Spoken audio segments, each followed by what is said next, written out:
Body armor has been a critical component of warfare for centuries, evolving from rudimentary defenses to the sophisticated bullet-resistant vests we know today.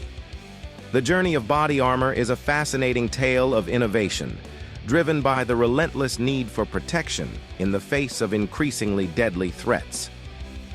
Let's start back in ancient times, when warriors relied on chainmail, a form of armor made from small interlocking metal rings.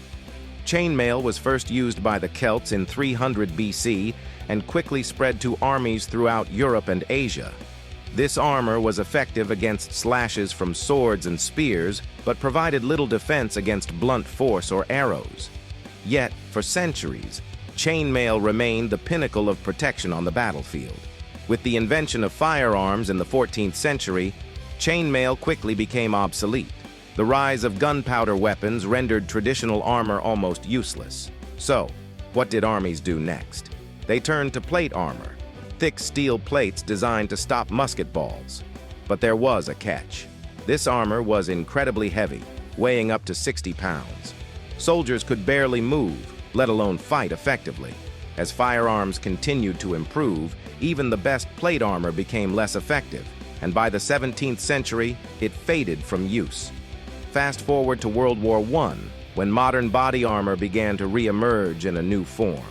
Trench warfare demanded new solutions for protection, especially against shrapnel from artillery shells.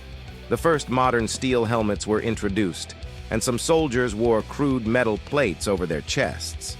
These early attempts at ballistic protection were heavy and uncomfortable, but they marked the start of a new era in body armor development. The real breakthrough came during World War II with the introduction of the flak jacket.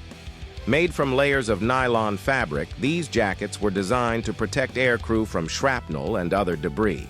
However, flak jackets were still not effective against bullets.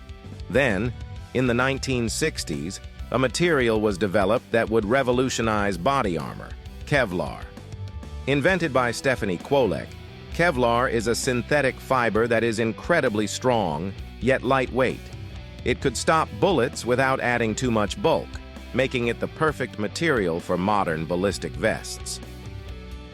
The U.S. military adopted Kevlar vests in the 1970s, and they've been a standard ever since. Today, body armor has become even more advanced.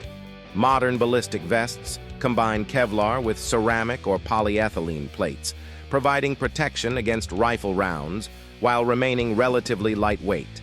Soldiers, law enforcement, and even civilians now have access to body armor that can stop some of the deadliest threats on the battlefield.